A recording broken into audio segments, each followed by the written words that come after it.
Today we're going to play around a bit more with selections and the really new cool feature of select subject. It's not new, but it's getting better and better all the time.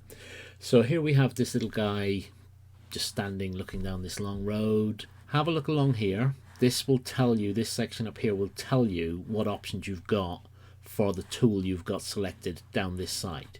So if I click over here on any of the selection tools, can you see it's changed up here, but we haven't got our select subject. So let's change it again. Let's go to the magic selection tool and we have select subject. So if we just click on that, thinks about it for a minute, and with whatever it's doing in the background, it goes, hey, that's my subject. I'm sure there'll be times you'll do this and it won't know what your subject is, but for now let's just go, wow, how cool is that? And you can see that it's not perfect by any means, but we can refine that. So we've made that selection.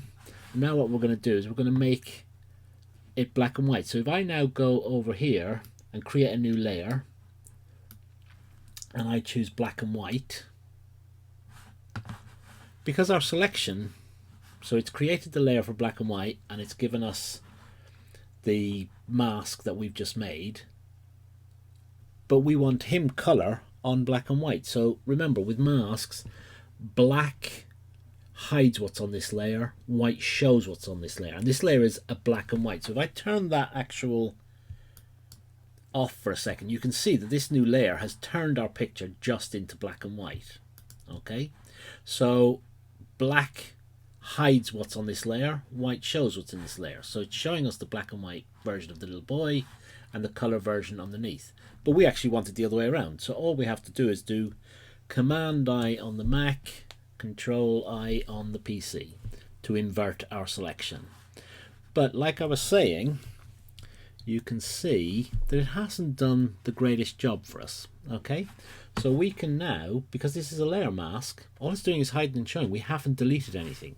So if I go over here and choose my paintbrush and I set my foreground color to black, if I now paint on here, can you see I'm telling it to show me, or sorry, I'm telling it to hide what's on this layer, which basically will show me what's on the layer underneath. And if you actually make a big mistake, you just press the X key, which changes your color black to white, and you just paint over it and you hide it again. Okay, let's just make that cursor a little bit smaller. Press the X key again to swap the colors. Did you see X swapping the colors? So we want to be in black, painting down here. And now for years I used to have to keep changing tools, moving this, blah blah blah, until a friend of mine said, what are you doing? And pointed out that in any tool you're in, well, in most tools, if you hold down the space bar, your tool becomes the move tool. You let it go and you're still in the tool you were using, so you can easily move around. So if you look, we've missed a bit there. Let's paint that in. We've missed a lot up here, so let's just quickly paint it. I'm not going to make this perfect because otherwise you're sitting here watching me doing painting for 10 minutes, but it's just, it's not bad. Let's spacebar again to go over.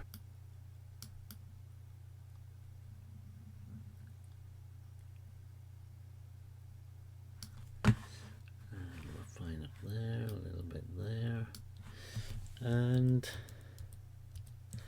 that's pretty good. Alrighty, so let's show you dropping him into another layer, into another image. So I have this image from the sound mirrors down at Dungeness, and if anybody's interested in coming to photograph those, please contact me via my website. I'll be doing a workshop there hopefully later in the year, once social distancing becomes slightly more relaxed. Okay, so what we're going to do is we're going to just duplicate this layer back into our other picture. So duplicate layer, and we're going to pop it into select subject, which was my other file. So we go back here, and now obviously all we can see is that because it's on the top. turn it on and off, that's what we see. So we want him to appear on top, so this has to go down below. Alrighty. So, but if we just want him to appear, we have to take our layer mask and pop it on here, and then we invert it. Oops. Invert it and turn our black and white layer off. So because the black and white layer was up there, that's why everything turned to black and white. So we actually don't need that black and white layer anymore, so to avoid confusion we'll just delete it. So here he is in front of, and that looks pretty good to me. Now if you want, at this point, so long as you've got the layer selected, you can just come up to the move tool and put him where you think would be a slightly better position.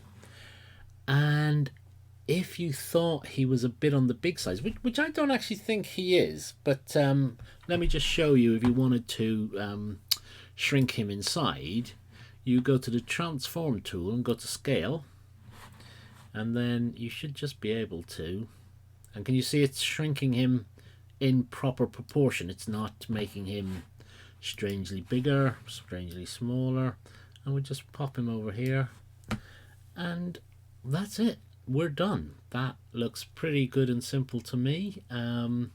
Actually, there is a little thing going on his shoulder here. Let's show you that.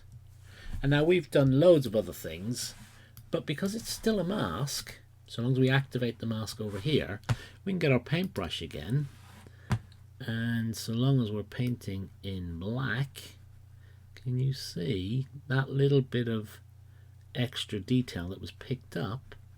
We can just paint it out. I think that's good enough for now. So remember, black hides, white shows, and I think that's pretty much enough for now. Enjoy.